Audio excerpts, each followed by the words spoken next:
Ok, bienvenidos señoritas, bienvenidos al siguiente bloque de Metal Gear. No sé ni qué por qué episodio vamos. Boss, I've updated the mission list. We've received some new job offers. The details are on your iDroid. Boss, some of the kids we've been keeping here have escaped. We don't know why they ran off, but it may have something to do with Ralph's death. The intel team's looking for them as we speak. I'll add information to your side ops list as it comes in. You need to locate and secure those kids. I'll try to find out what. Sí, exacto. Bueno, con esta hermosa puesta de sol, nos vamos a echar aquí un momento. Aquí así. Y vamos a agarrar, a ver, los cassettes. Y vamos a ver más o menos los informes de mayor importancia. De Alaya, lo que pasó hace 9 años. A ver. Vamos a empezar con estos de aquí. Miller told me about what happened in the Caribbean 9 years ago. You do remember Miller. You'd formed a private army with him. An army with no allegiance to a nation. Así. I remember, but I see. You're not sure what's fact and what's a fantasy caused by the coma. It's still all a mess, huh? All I can do is tell you the facts as they were told to me. I've gone easy on you up until now, but this is where the hard stuff begins. 1974, the year before you entered your coma. You were in Colombia, operating with a small unit of men, basically mercenaries. Miller was among them. Miller was trying to find a way to turn his and your talents into a line of work. He was looking to start a business where you would fight on behalf of others around the world, those who needed military force. But the reality was, at that time, you didn't have enough gear to equip your own men. Then Miller came across this client. It was a huge job he was offering, but you had a shot at pulling it off. You accepted it and headed into Costa Rica. The client even threw in an offshore facility in the Caribbean. The mother base, that would be your new base of operations. Miller sure did have a head for business. As your mission went on, your unit grew and Esto ocurrió en Peace Walker. More money. Before you knew it, you were commanding 300 men. As the organization got bigger, your military powers swelled to match. It got so the international community couldn't afford to ignore you. You were just too damn successful for your own good. You, your men, had worn out your welcome. Everyone was out for you. East, West, First World, Third. It was only a matter of time before someone took you down. And that was XOF. Officially, they're an anti-terror unit under the CIA. In reality, they're Cypher's private strike force. They lured you to Cuba using Chico, the Nicaraguan revolutionary kid, and Paz, a mole who worked for Cypher as bait. While you were gone, XOF, posing as a nuclear inspection team, stormed Mother Base. At the same time, C4 they placed on the strut legs went off. The whole thing went down in minutes. XOF. Kisses and hugs followed by a big F.U. All because of Miller's blind spot. A back door into Mother Base no one suspected. You remember a certain scientist. Huey was responsible for bringing the inspection team on board, giving the enemy a perfect opportunity to hit you at home. You were returning from Cuba when it happened. Mother Base came damn close to taking you with it into the Caribbean. Those of your men out on assignment returned right away. They refused to believe the wreckage in the water they found was Mother Base. But they checked the coordinates again and again, until reality finally settled in. You were supposed to die that day. That was XOF's primary objective. As far as most folks know, you did. The first doctor to see you wasn't even sure what he was looking at. Before they'd even finished operating, your men moved you to that hospital in Cyprus. There was a woman named Eva who arranged that.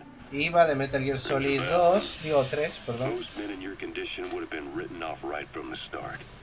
But you survived. You went straight down to hell, and they pulled you out. Your eye wide open. Full of venom. The days of naked Snake are long gone. Welcome back, Venom Snake. This world still needs you. Here, Snake, try this on. A prosthetic on him. Miller was calling it the arm that wasn't there. The physiotherapy's going well. Your arm's bulked up enough for it to fit. There. Perfect. A little time with it, and it'll work better than the real thing. What do you think? Huh. I can still feel my real arm. Well, you better get used to this one quick. You have any pain? Every now and then. Where? My fingertips. My left fingertips. Sounds like phantom pain. Your brain still remembers your old hand. Yeah. What about your vision? Can you see okay? Yeah, at the moment. Now, the shrapnel in your skull is pressing on your optic nerve. I'm told any hard impact could have an effect on your visual cortex. Yeah. The doctor mentioned that. Your brain might process visual information incorrectly. In other words, you could have hallucinations. You might see things that aren't there, and not see things as they really are. You experience any of that? I think so. When? Right after I wake up. Colors look faded. Colors, huh? Well, that's not a major concern in and of itself, but it could mean the difference between life and death in the field. You'll need to watch out for that. I will. All right. You should continue your physio. We'll be arriving soon. It's the last chance you'll get. Ok, vamos con el de la base madre. Kaz, what about the unit that attacked us in the mist? You knew something about them. That wasn't my first run-in with them. It happened right before I was captured by the Soviets. We were on the zero line that day, the Afghan side, on our way back from training the Mujahideen at a mountain camp in Kunar province. There's a lot of that work in Afghanistan. Most PFs shy away from it because it draws too much attention. But for us, that was the whole point. The job itself went great. We just had to make it back to a tribal area in Pakistan. But all of a sudden, visibility got real bad. It was no sandstorm. Our point man gave this strange report. He said he could see skulls in the mist. Skulls. The next moment, he went silent. We scrambled into formation, right before his arms and legs came raining down on us. It was always supposed to be a dangerous mission, so I had Diamond Dog's very best with me. We were calling out to each other. But one by one, their voices just went dead. Whatever happened to me, I lost consciousness before I knew it. When I came to, I was in a Soviet camp, tied to an interrogation chair. Could they be some new Spetsnaz unit? No. The ones that interrogated me were just the average rank and file. Whatever group attacked us, the way they moved was just insane. And that mist, appearing out of nowhere. The Soviets don't have tech like that. If they did, Ocelot would have heard about it. I doubt the West does either. Otherwise, the folks at Langley would be sleeping a lot easier. Why'd they come after you? Wish I knew. I'm the only one who survived. Though I don't think they planned it that way. If I was their target, they wouldn't have just handed me over to the 40th Army. Whatever the case, we need to watch our step until we know who they really are. And boss, if you ever do run into them again, don't try to take them on. You just get the hell out of there. Ok, vamos a poner la siguiente. A ver, fuerzas privadas. Ocelot said the number of private forces is increasing, and they've modeled themselves after us. They're a far cry from the likes of us. But why? 9 years ago, we made enemies of the world as a nuclear-equipped force, independent of ideology or state. Yes. Sooner or later, the real UN would have stepped in. So why are they giving these PFs free rein? That's our fault, too. What do you mean? What happened 9 years ago was a real problem for a lot of people. An organization as big as ours, with our facilities, was wiped off the map.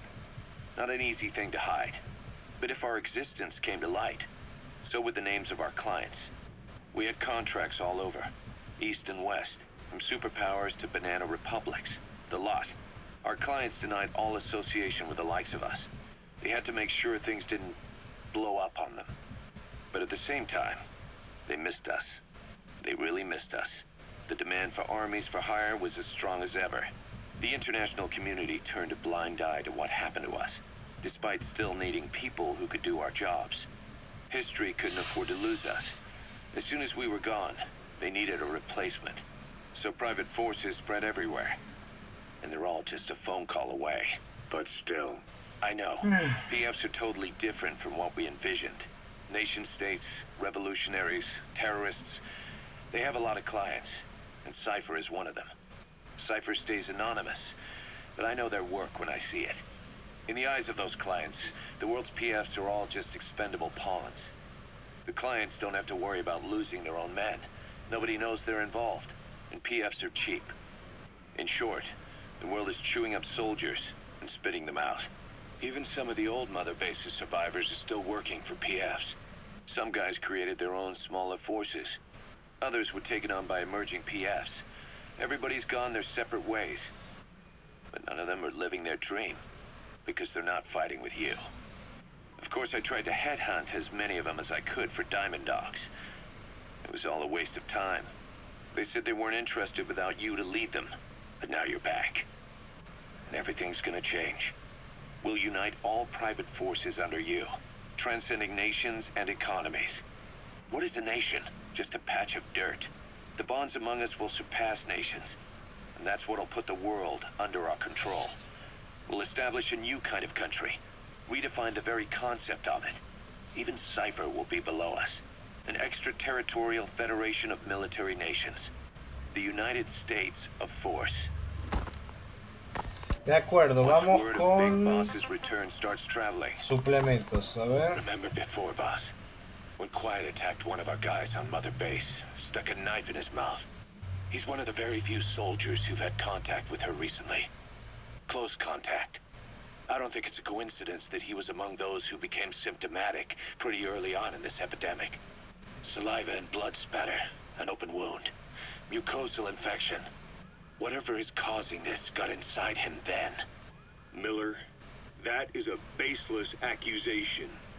The source of the infection is Quiet. Everyone suspects her. We don't know that. And we've come across these symptoms before. The bodies in the water at the oil field facility. Those sick people in the beds at the Devil's House. They're identical to what we've seen while we've been after Cypher. The infection could have come from elsewhere. But at the very least, she does know something. It's not like she's gonna talk. No, not through words anyway. But what about her actions? Quiet held a knife to that soldier back then, before he became symptomatic. There must have been a reason for that. A reason for shoving a knife down the throat of one of our men. What if she's capable of identifying who's infected? What if she was trying to stop the infection but couldn't communicate that to us? The answer to that, the source of the infection, might be in the mouths of the infected. You think there's some kind of clue in their mouths? I don't know. But maybe there's something about the mouths of those who become symptomatic, something in common. Something their mouths have in common. Forget it. We can't trust her. Even if she can spot the infected, I don't want her help. I understand how you feel. But this is something to go on. Can't you see it's just like I said? Bringing her here was a big mistake. Quiet is gonna be the end of us. Stand down. You've got zero proof. Try to keep an open mind on this, boss. There has to be a way to identify who's infected. De acuerdo, vamos con la que sigue, Quiet 2. A ver. Quiet is still in her cell. Only a few staff are authorized to go near her. She hasn't tried anything funny, but that's what bothers me most. In particular? What does she have to gain by coming to Mother Base? I first thought she was under orders from Cypher to take you out. She didn't manage it in Afghanistan, so round 2 happens here. So I lighten the guard. And that lock on her door is a joke. You gave her an opening. And? Well, she hasn't killed you yet. And I hate to say it, but she's had plenty of chances. You made me the bait. Poisonous bait. What better? Anyway, she didn't bite. Quiet is keeping her silence. So I'm left with no idea again what she's doing here. We tried communicating with her through writing. That didn't work either. Whether she's illiterate, dyslexic, or just plain stubborn, she won't cooperate. I just don't get it. If she tried to contact the outside, it'd be picked up by our counterintelligence net. But it's clean. There's no sign she's had contact with the staff, base facilities, nothing. She's almost got the men wanting her to try something, just to find out what she's up to. And she's in there putting on the failed soldier look, all downcast eyes and defeated sighs. But she doesn't kill herself. She can't be trying to leave Cypher and surrender to us. So what's the verdict? This may sound optimistic, but here's how I see it. Quiet came here to fulfill some objective. To kill you, maybe to destroy Diamond Dogs. Whatever it was, before she could do it, something changed her mind. Yes. When I look at her, I sense hesitation. You think she betrayed Cypher? Can't say for sure. I prefer the ones that talk. Okay. Anyway, we'll keep her under watch. And we're also looking into those special abilities of hers. You'll be the first to know if something comes up. Why not look in on her yourself once in a while? Right. De acuerdo, vamos con la que sigue. It wasn't just Cypher. Back in the Caribbean, every eye in the Okay. world was turned on us. A private army, just a bunch of guys with guns, in possession of a nuke? Why wouldn't they be uncomfortable? And that's why you made sure the inspection happened. Well, I thought our best move was to prove to the UN through the IAEA that we had no nuke. Of course, I was against us having it in the first place, but that was Snake's decision. The boss wasn't No puedo responsible. recordar si es que realmente al final de Peace Walker nos quedamos con el arma nuclear. I thought I was making the best decision for all of us, that's all. I figured we should get a third party to exonerate us before proof of the nuke did get out. And who better to do that than an organization with international authority? So the truth is, you took it upon yourself to agree to an inspection arranged by the UN. Only the inspection was a ruse, and Cypher Strike Force XOF showed up instead. I had no idea that would happen. Enough bullshit. Oh, sure, like I could have known. You know, I was just trying to prove our innocence to the world. What's wrong with that? We're not interested in the excuses you thought up. The truth is objective. Just see it from my point of view. You led XOF to the control tower. They seized it, giving them complete control over the base. Moments later, they detonated C4 on the strut legs. Anyone who'd managed to survive was hunted down by the assault force and their choppers. You can't believe I did that on purpose. That was the end of Mother Base. But it wasn't the end for you. How can you... Look, think about it. I lost something too. I built Zeke and it got buried underwater. I am a victim. That raises the big questions. Why were you the only one spared? You got away without a scratch. Why did Strangelove leave the base on the eve of the inspection? You two were close. Strangelove? And how did you manage La to build recuerdo. something that surpasses Zeke in every way? Because you did everything they told you. You're the only one who didn't lose a thing. That is the truth. I was taken away against my will. Skullface forced me to do his research these past 9 years. He used me. I lost 9 years. 9 years. We all lost 9 years. It wasn't just you. I suppose blaming me makes you feel better, does it? But who's gonna give me back all the time I lost? You're not getting anything back. You're not a victim here, Emmerich. You're the perpetrator. I didn't know anything. Nobody can back that up. Yeah, all the evidence is at the bottom of the ocean. Ok, de You know the acuerdo. hardest man to break. A ver. Fine. Yes, Strangelove was doing AI research in that lab. Estamos llegando a lo grosso. Until now. Okay, so what? I wasn't working alone. You've got to understand. You do understand, right? I didn't want to drag her into this. It's my load to bear, alone. So you didn't create the AI intended to drive Sahelanthropus. It was Strangelove. Skullface was never in favor of AI control. So naturally they argued. Strangelove, she got him angry and he killed her. How? You didn't see it? So you found her inside that pod after the fact.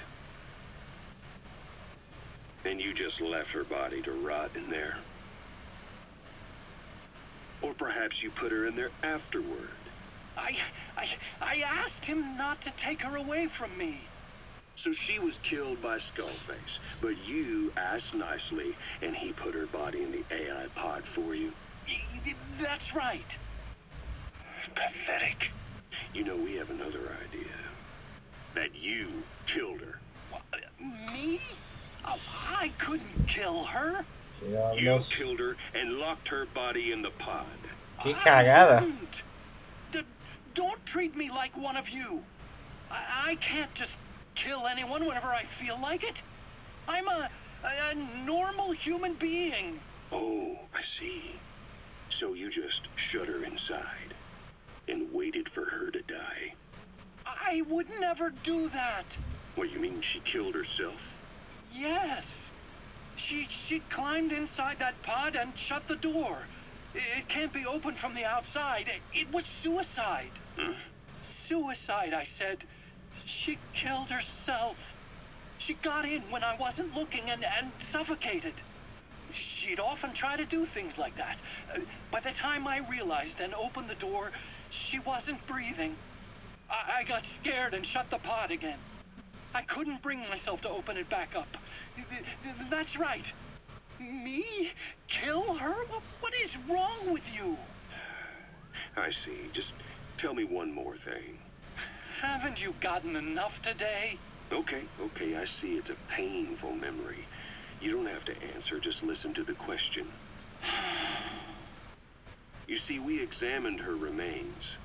She had a scar on her lower abdomen, a surgical scar. It had been stitched up and had fully healed, meaning it was long before her death. She had a child, didn't she? Your child. Where's the kid? How should I know? So there is a child. I've never seen his face. Debe Where ser do you take us, boy? Emerit. They took it all. Otacon. Even my child. I didn't even know he'd been born. I lost everything. How old would he be? It's 4 years since then. And you know it's a boy. Strangelove said so. And his name? We called him Hal, even though I never saw his face.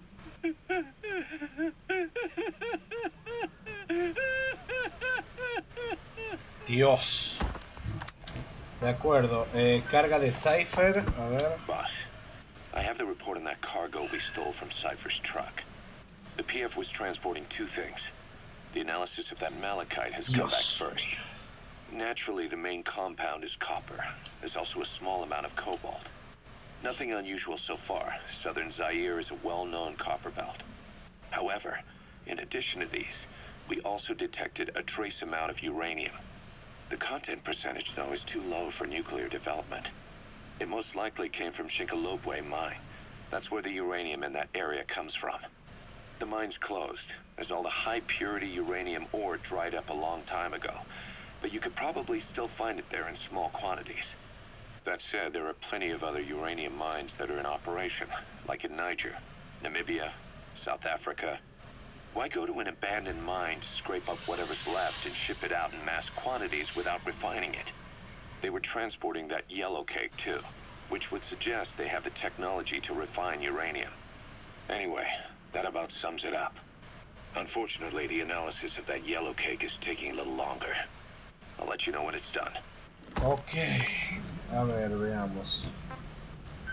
A ver, óxido de uranio. Sorry to keep you waiting. We finally finished analyzing that yellow cake Cypher was moving. There was nothing unusual about the composition of the yellow cake itself. Most of it was oxidized uranium, with the rest being impurities, various metals as well as traces of organic matter. What's interesting is the composition of these impurities. When we checked them against the impurities found in the copper ore, it was clear the yellow cake didn't come from Shinkalobwe, meaning they went to the trouble of mining two sources of uranium, then transported them together in different states. Another thing, we detected a very thin layer of highly enriched uranium in the middle of the yellow cake. Now that is very interesting.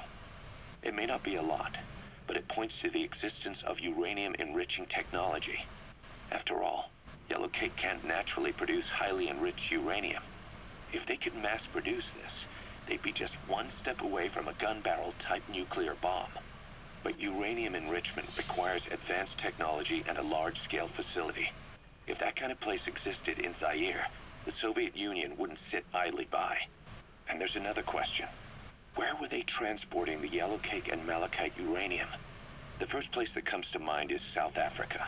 The government was supposed to have abandoned nuclear weapons development after caving to international pressure.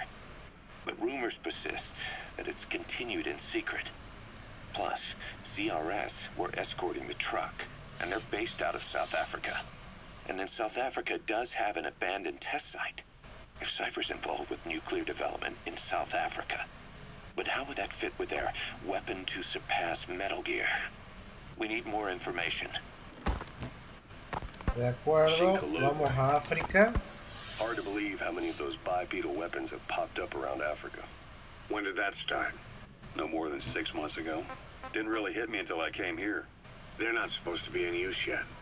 Emmerich says they were still doing the last round of fine-tuning. The doctor has no idea. His research has already hit the black market. Both sides of the Iron Curtain will have it by now. Even so, they're spreading much too fast. Sure, the Walker gears can operate in any terrain. Their mobility's just as good in the jungle as it is in the desert. That would come in handy in a place like Africa.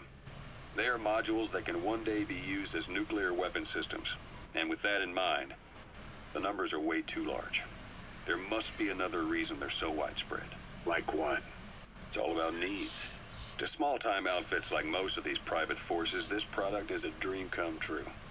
Hell, it goes beyond PFs. This is the ultimate weapon, the forbidden fruit. For anyone with an enemy to fight and people to defend. A nuclear deterrent. Exactly. Sounds familiar, huh?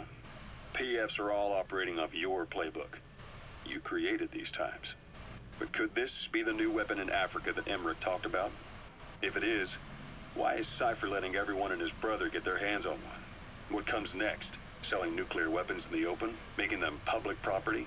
Why don't they give that a try? Then the next war really will be fought with sticks. Right. The man we're dealing with isn't foolish enough to make a suicide pact with the world. So, what is Cypher really up to? A ver. Boss, about those invalids you saw in that devil's house. Poor bastards. All strapped down to the beds, with those lumps on their chest. The medical staff tell me they were probably a type of cyst. Cysts can get that big. In some cases, yes. But supposing they're a kind of atheroma forming on the surface of the skin, the size is just too big, and the appearance is all wrong. In the end, the medical team were at a loss. Those lumps were like nothing they'd ever seen. The fluid you said you got on your prosthesis when you touched one was burned off in the fighting, and the factory burned down too. None of the tests we did once you were back at the base revealed a pathogen that could have caused them. Meaning we don't have a single sample to work with. Everything went up in flames. What worries the medical team most is whether it's contagious. Whether there's a chance we could end up like that. And? Mother Base's sanitation control has always been strict. After all, war is great at transporting diseases. For the time being, at least. There's no sign of contagion or any symptoms that could be related. One more thing. About the surgery that had been performed on the people in the Devil's House. Yeah? You said that their throats were cut open, with an acoustic tube pushed inside? Right. The tubes were hooked up to tape recorders, playing some kind of audio. Well, we picked up some of that audio through your radio transmissions and recorded it here. The intel team has been working on analyzing the communications log. What have they found? There's nothing tying the contents together. We've got a report on 3 deaths in a car accident on the autoroute near Marseille. Protests outside the Libyan embassy in London. A press conference with the former Prime Minister of Sweden. A 4-month-old weather forecast for Balikpapan. And then commercials for appliances, cough syrup, and TV dinners. Assuming they're not all staged, they come off as recordings of your average public broadcasts. Public broadcasts? Just radio and TV signals? Yes, and from all over the world. We're looking into whether they're genuine or not, just to be sure. What the fuck? O sea, le metieron propaganda por la garganta. And people chatting about how this year's tomato crop did. And there's nothing they have in common? We're partway through the cryptanalysis. That includes checking all audio ranges and running it backward and at different speeds. Then there's vocabulary breakdown for political suggestions, ideological common points. But I don't think it's going to get us anywhere. Where were the recordings made? There's nothing linking them from that angle either. Just like you reported, we've detected virtually every major language there is. French, German, Italian, Spanish, including South American accents. Then there's Russian, Hindi, Arabic, Portuguese, Mandarin, Cantonese, Japanese. They're nothing if not thorough. Well, I don't know if we've got them all covered. Ignoring the ones that have gone extinct, supposedly over 5,000 languages exist today. Besides, English isn't one of the ones we picked up. Really? English? I know. Only 5% of the world's population is a native English speaker. But when you factor in those who've acquired it as a second language, nearly 1/3 of the people speak it. The world's dominant lingua franca. You gotta figure they had it somewhere among all the languages in that place. No English. Bear in mind, we didn't hear everything that was played in that room. We couldn't isolate the more distant sounds due to static and the...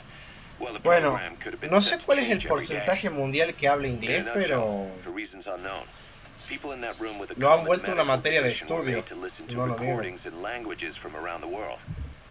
It's not clear how the growths on their chests fit into it. It could have been treatment for them, or maybe an experiment of some kind. I'm guessing one person knows. Yeah, Skullface. He was there. The only thing we can say for sure is that he's involved. de acuerdo. A ver, vamos a bajar un poco así. El hombre de fuego, a ver. Snake, I wanted to ask you about the man on fire. What do you remember from the hospital? Anything we can use? Well, he took off the moment the sprinklers started up. Sprinklers? Ok. Fire system? And when he got sprayed with water from the burst pipe, it slowed him down. When we escaped on horseback, he wouldn't cross the river either. And then it started to rain. And he disappeared. Water against fire. Is it that simple? I mean, it makes sense. It's just hard to believe it would work on a guy like that. Bueno, pensé que sería más complicado.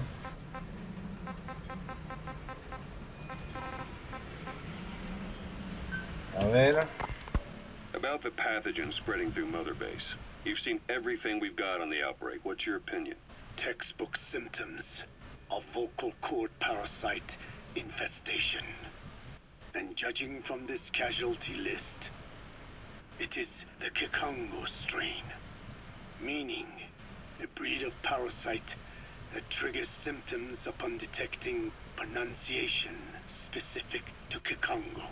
So our Kikongo-speaking staff are at risk. Quite so. He's right. All the victims do speak Kikongo.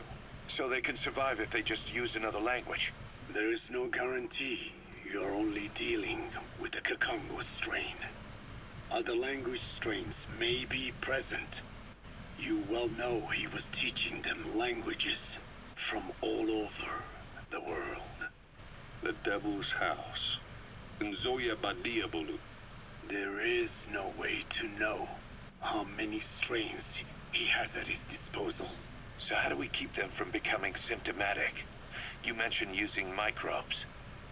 Use this. A type of Wolbachia. Introduced to a sample of the parasite. Wolbachia. A parasitic bacteria that colonizes the parasites, turning male to female and preventing copulation. You must cultivate more.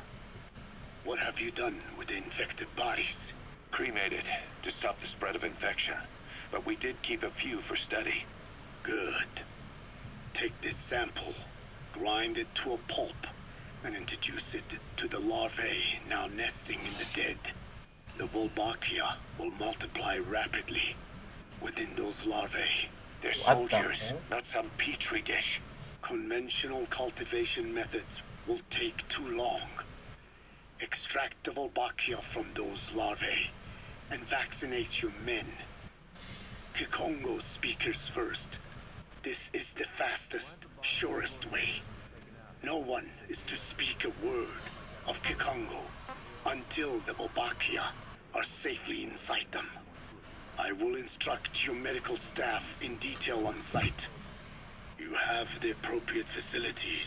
Yes, but Do not worry. I made a pact with your bete Jolone on the honor of the Dene. I speak no lies. Keep an eye on him. Will do. Follow me. I'll take you to the medical team. Now, we must wait for the Wolbachia to multiply in the larvae. How is the disease transmitted? If it's carried by insects or rodents, then... There is no intermediate host. So... The vocal cord parasites lay their eggs in the larynx of the host. Most hatch and migrate to the lungs, but some are transported to the mouth through ciliary movement, mixing in with saliva. Saliva. Droplet transmission. Sneezing, coughing. Any food or water containing infected saliva. It would spread fast. Indeed. And when the larvae migrate to the lungs, symptoms can resemble the early stages of a cold, making it easy to infect others. Meaning a simple conversation would be enough to pass it on. Alright, so what happens after the larvae migrate to the lungs? It is as I said before. They mature by feeding on alveolar tissue. It is only then that noticeable symptoms appear in the host. And by that point, it's too late. He's infected everyone else. It's one hell of a weapon you've created. That is what Blag Ana wanted. Something that would spread easily. In truth, he's not the reason. But we will discuss that another time. The Ok. Wolbachia have multiplied.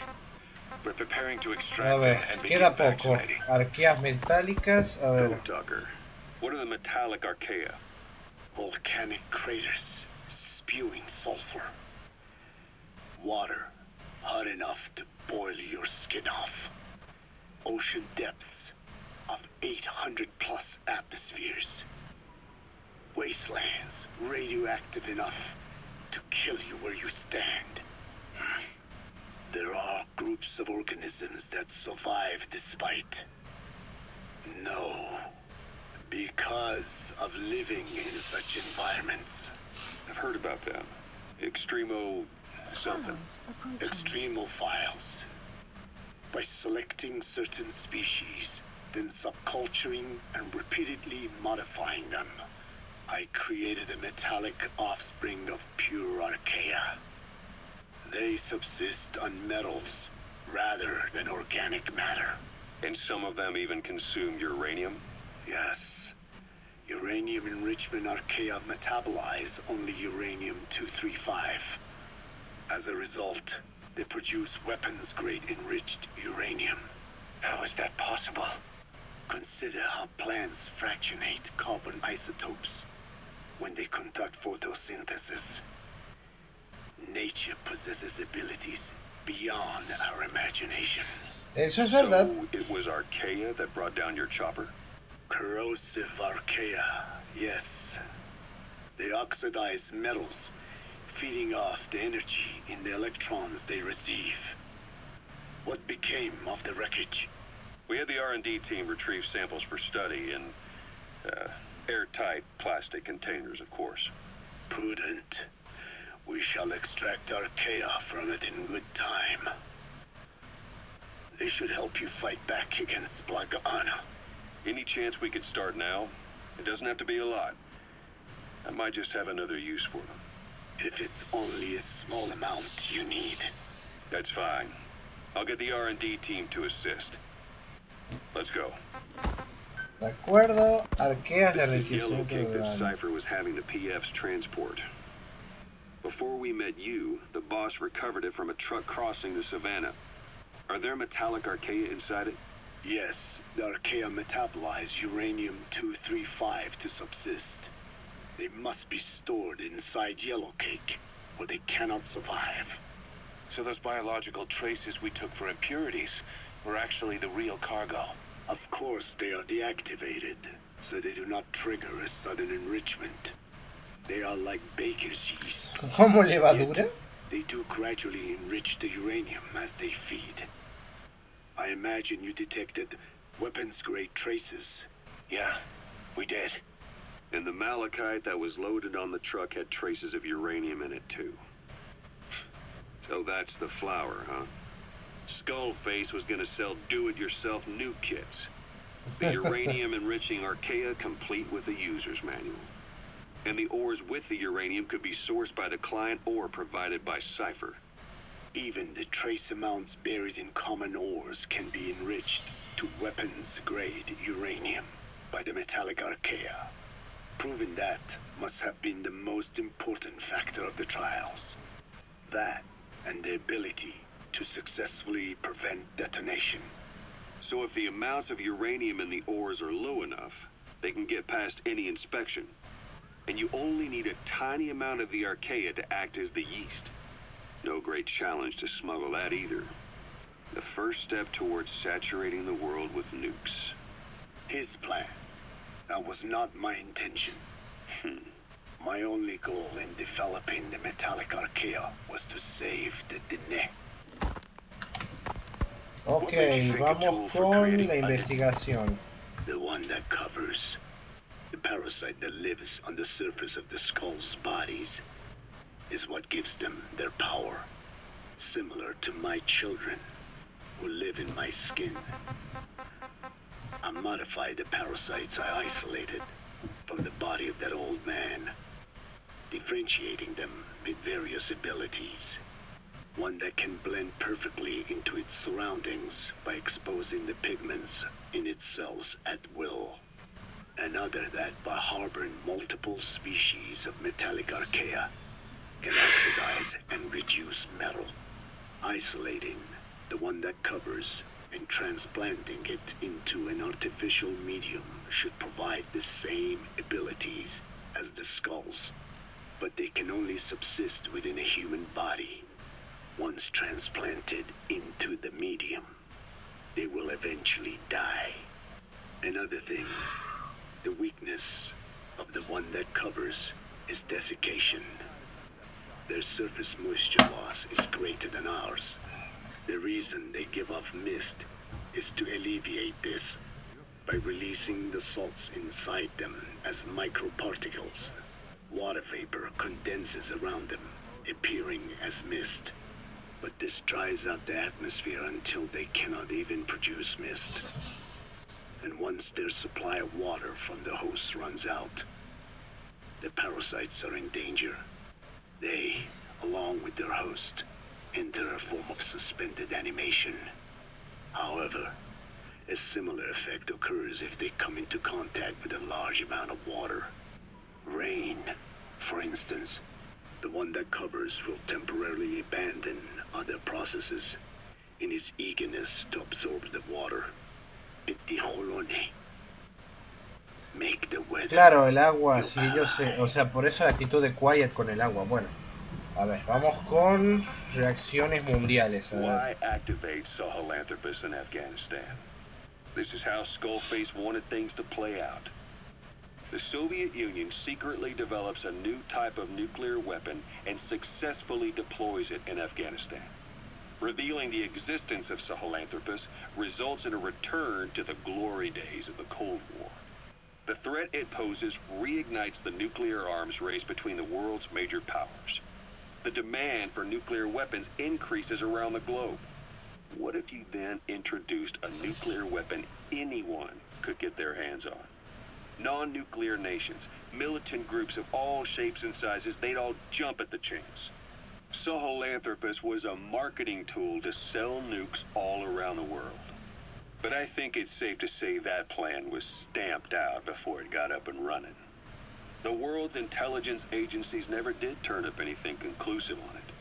After all, Sahelanthropus vanished before word could spread. Everything that's happened is already a fading memory, never to join the pages of history. Except for Cypher. Cypher won't forget. They'll already be working on something, quietly, beneath the surface. They'll use the pieces of data scraped together from this incident to build their own bipedal weapon. It'll take them a long time to complete it, but for now, The greed sector have found their new life's work. We'll have to be ready too. Ok, y por último, sí, por último, el escape de los niños. A ver. Boss, we gave Ralph, that kid who died in the accident, a burial at sea. The man in charge of that facility has been severely punished. But ever since, the kids have been acting strange. It's obvious they've lost their trust in adults. I was getting reports of them ignoring the staff, or getting insolent, and even violent. And a few days later, several of the kids did a disappearing act. They snuck into choppers and shipping containers and got off base. Why? Your guess is as good as mine. These kids were born in a war zone and forced to grow up as war fighters. If they're left alone, war is how they'll die. But I thought we showed them there are other reasons to live. I never liked having children on Mother Base. But the thought of them going back to the battlefield and picking up their old lifestyle is something I can't stomach. It makes me think of Chico, 9 years ago. We have to get those kids back. Hell, they know too much about our operation. I never expected even the kids to betray us. Bueno, y con eso terminamos los archivos, creo. Sí, ya hemos terminado de verlo, por lo menos lo más importante, creo yo. Please select a mission. Ok, extraordinario. Recupera el rollo de la película con información clasificada que al usar una fotografía en una transmisión final de un informante. What the fuck? No esperaba para nada una misión así, la verdad. Oculto en silencio. Al francotirador. What the fuck, tengo que pelear con Quiet otra vez. La que las parió.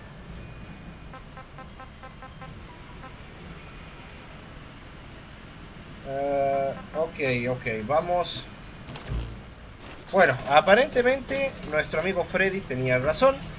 Y básicamente al escuchar todas las cintas de código amarillo hemos desbloqueado, creo, bastantes misiones. Sí, hemos desbloqueado varias misiones importantes. Los niños fugados, eliminar acoso, eliminar a los títeres deambulantes, ¿sí? No me puedo quejar, o sea, literalmente hemos hecho bastante. Bueno, básicamente lo único que hemos hecho ha sido escuchar todas las cintas de audio. Pero me sorprende que haya funcionado tan bien, la verdad. No creí que realmente dedicarme a hacer esto por... Ah, es cierto, olvidé cambiar la cámara. The weather will clear shortly. Ahí está. Jamás esperé que realmente esto funcionara de esta forma. Cañón de mano diseñado para granadas. Ok.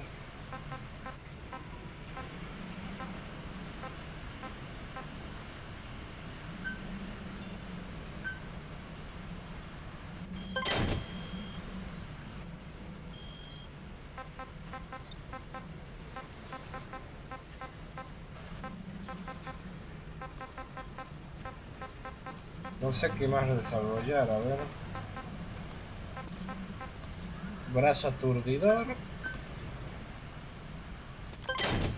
Muy bien. Y tenemos gas somnífero.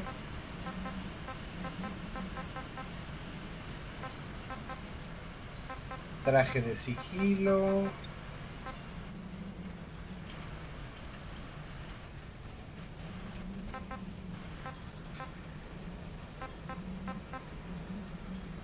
Equipo médico, necesito que llegue a 31.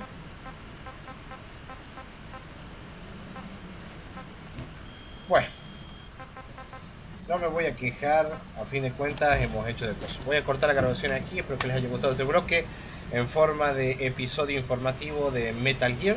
A mí la verdad que me encantó, fue lindo poder escuchar las historias de los sucesos, tanto de lo que pasó con personajes como Chico, Paz, porque el doctor Emery nos traicionó, o supuestamente nos traicionó, tal vez no, tal vez fue emboscado también, los niños desaparecidos, el virus de la voz, o sea, hay bastantes cositas lindas de por medio. Así que bueno, lo dejo hasta aquí. Espero que les haya gustado. Si les gustó, por favor, dale like, suscríbete al canal, compartir el video. Y nos vemos próximamente en el próximo bloque. Muchas gracias. Adiós.